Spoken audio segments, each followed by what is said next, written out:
Desde el momento de la concepción es un ser humano con identidad propia digno de protección.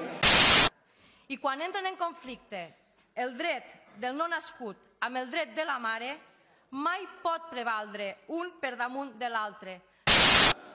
Y cuando va a abortar a una clínica, sale destruida, porque ha destruido una vida inocente y se ha destruido a sí misma.